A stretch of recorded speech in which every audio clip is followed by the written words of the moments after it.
En este espacio, como hemos dado lata y guerra y hemos estado a mame y mame con el asunto de que ahí viene el 2024, ¿sí? En este 2024 vienen las elecciones a la presidencia de la República Mexicana y evidentemente nos tenemos que preguntar si México ha aprendido algo de esto. Sí le podemos decir a usted que ante un electorado harto, cansado, encabronado, emputado pues, con el sistema de partidos, se fue por un nombre, y ese nombre, aunque nos arda la cola decirlo, fue Andrés Manuel López Obrador. Un hombre que supo entender, leer y comprender a toda esa bola de personas enfadadas y hasta la madre de un sistema partidario que no sirve, evidentemente. Uno podría pensar, entonces, que los partidos de oposición deberían de haber aprendido a la elección, ¿no? O sea, después de ver cómo los arrasaron por completo en las más recientes elecciones a la presidencia de la República, debieron de haberse modificado y sobre todo aprendido de alguien que sí supo leer a la gente. Pues no, en pleno 2023, prácticamente en la antesala de las elecciones a la presidencia de la República, el sistema de partidos no se ha modificado en lo más mínimo. Y eso nos debe de entonces de hacernos preguntarnos, bueno, ¿qué va a pasar con México? Porque hay que reconocer algo. Morena no es ni siquiera tantito diferente al resto de los partidos políticos, nada. De hecho, es prácticamente idéntico al PRI de los 70s. Morena no es un partido político, Morena es López Obrador. Y eso fue por lo que la gente votó. Y no sé si usted ya se puso a pensar, pero López Obrador no va a estar en la boleta del 2024. Bueno, esperemos, ¿verdad? Y tampoco, déjeme decirle, que ya no va a ser el prohombre que arrastra a las masas. Ahora ya solamente queda el partido que creó precisamente para llegar a la presidencia de la República. Y queda bastante claro que Morena va a seguir justo el mismo camino de los partidos políticos que juró destruir. Exactamente el mismo. Y no nos hagamos patos. Con toda la claridad del mundo, el PRI no entendió ni madres de la perriza que le aplicaron en este asunto, en las elecciones pasadas, y con toda la evidencia del mundo se va a dedicar a convertirse en un partido morrayero. El PAN se volvió prácticamente en una calca del PRI únicamente en el tema de la corrupción y de la ineficacia. El PAN demostró que siendo gobierno, siendo el cambio, no supo operar el cambio y simple y sencillamente reacomodó el sistema de corrupción. Y Morena, después de haber sido utilizado por el presidente para llegar a la presidencia, se está convirtiendo exactamente en lo que prometió destruir. El mismo sistema de partidos que simple y sencillamente no se modifica. Y ojo con este dato, el electorado que deja detrás López Obrador es completamente distinto al que teníamos hace apenas 5 años, Ya no son los mismos. Es increíble que los partidos políticos no hayan querido entender al electorado. Bueno, sí se entiende. Todavía les llega un chorro de dinero y obviamente hay mucha gente que depende del sistema de partidos para seguir sobreviviendo o subsistiendo, según sea el caso. Es decir, al sistema de partidos no le importa porque le está llegando la lana, en resumen. Pero ¿dónde queda México después de López Obrador? Es una pregunta que vale hacerse la pena porque si el sistema de partidos sigue exactamente igual ante unos ciudadanos que son completamente distintos, la viabilidad de México como sistema político, social y económico podría estar en entredicho en los años posteriores a la presidencia de López Obrador. No, hombre, han de estar haciendo fiesta, mis queridos chairos, ahora que ya se enteraron de que José Ramón López Beltrán, el hijo del presidente Andrés Manuel López Obrador, sí, ese mero, el de la Casa Gris, está de regreso en México con todo y familia. Seguramente ustedes han estado escuchando allí en sus redes sociales, allí en sus grupitos chairos, que ¡ay, qué chido! Es que no tiene nada que esconder y no sé qué. Pero pues no, resulta que no. El regreso de José Ramón López Beltrán a México tiene que ver precisamente con el problema en el que se metió la empresa en donde es socia su esposa por haber mentido con respecto al posible, muy posible, bueno, de hecho documentado, conflicto de intereses de la empresa al saberse que efectivamente durante el periodo en el cual le rentaron la casa a José Ramón López Beltrán, sí, la Casa Gris, que es del 2019 al 2021, en ese periodo de tiempo, Baker Hughes recibió contratos de Pemex por más de 600 millones de pesos. Así de claro.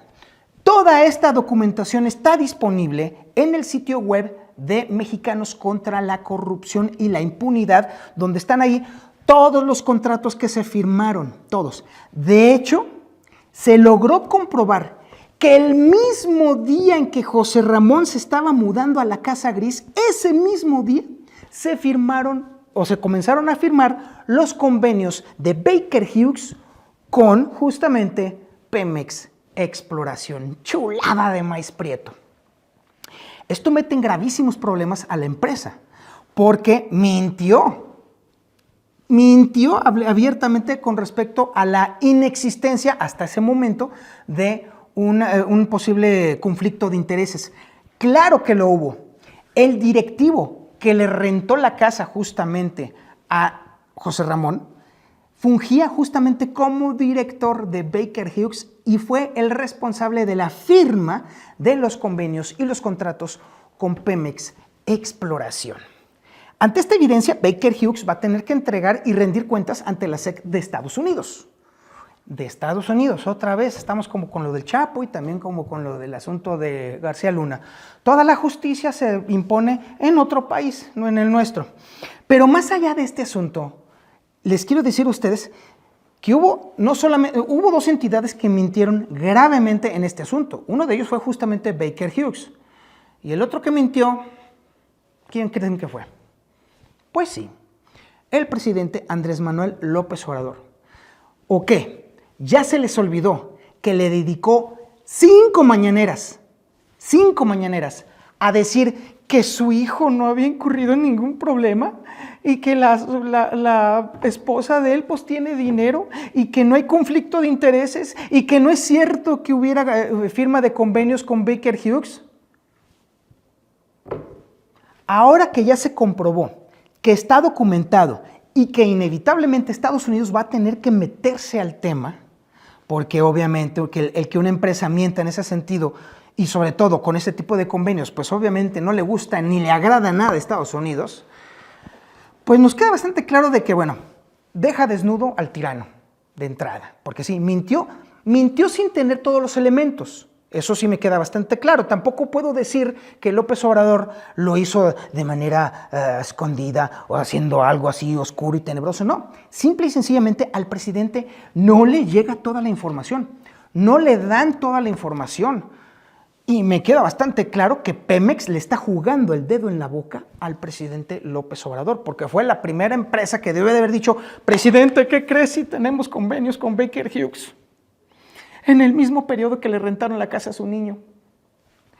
El regreso entonces de José Ramón López Beltrán obedece a una recomendación de los asesores de la presidencia, porque si se investiga a Baker Hughes, entonces se va a investigar a la esposa de López Beltrán. Y si se investiga a la esposa de López Beltrán, es muy probable que pudiera encontrársele, obviamente, un conflicto o una corresponsabilidad en el conflicto de intereses e incluso la pudieran llamar a declarar e incluso, comprobada después la mentira, la pudieran meter al bote. Eso se vería muy mal en el hándicap de mi querido López Beltrán, ¿no le parece a usted? Sí, están de regreso porque le están huyendo a la justicia estadounidense. Hágame usted el fabrón cabor. Ay, no. La justicia se le da a México, en los tribunales de Estados Unidos me lleva. En lo que ya es el inicio de la tercera semana del juicio en contra de Genaro García Luna, el ex superpolicía de Vicente Fox y de Felipe Calderón, pues hasta el momento lo único que hemos estado viendo son testimonios, Todas las acusaciones que se le están haciendo a García Luna son estrictamente testimoniales. única y exclusivamente. Pero también hay que decirlo, hay que decirlo también. Hay algunos medios de comunicación nacionales que han cometido el error de querer entender los procesos judiciales de Estados Unidos desde la óptica mexicana y pues no, así no jalan las cosas. Y obviamente eso indica que, por ejemplo, hubo incluso quienes dijeron que si solamente testimoniales las acusaciones en contra de Genaro García Luna, entonces el jurado podría desecharlo. No, señores, discúlpenme, pero no. Sí ha habido juicios en los cuales se ha condenado a los acusados en Estados Unidos únicamente con testimonios. ¿Cómo funciona la justicia estadounidense? A ver, agarren el avión. No se trata de lo que opine o lo que diga el juez. No se trata tampoco de lo que el fiscal aporte o lo que la defensa aporte. Se trata, en este caso, del veredicto al que lleguen justamente los jurados. Y en el caso de García Luna son 12 personas.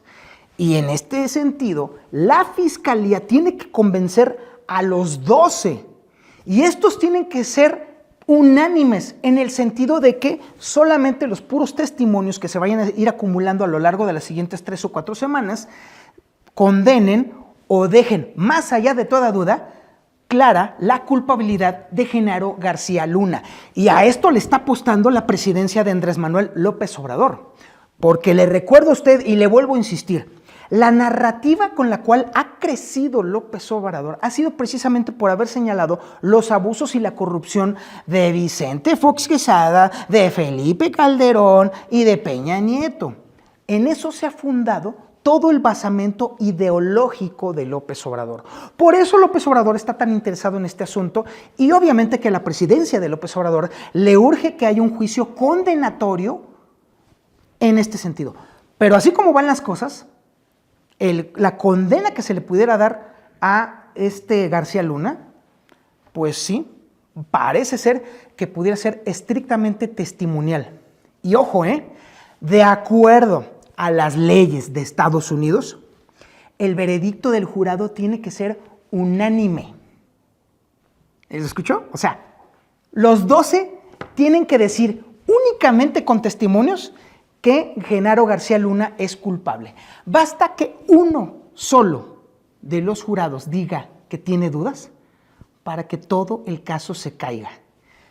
Y si se cae el caso, entonces habría dos opciones. Una, entonces se le regresa toda la documentación a la fiscalía para que vuelva a reintegrar el expediente y vuelva a plantear el caso.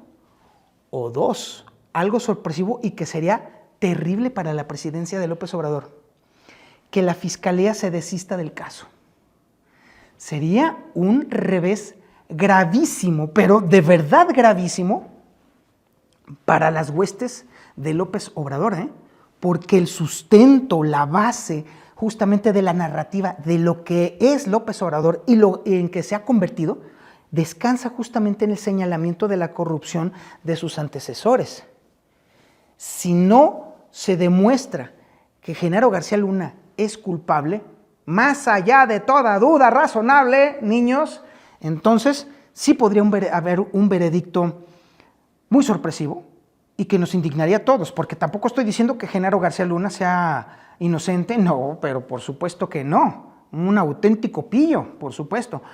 El caso radica en que parece ser que México está ansioso de que entonces sea Estados Unidos el que le aplique justicia a los mexicanos. Y bueno, en eso está descansando el hecho de que López Obrador todos los días esté platicando sobre el tema del juicio allá en la mañanera.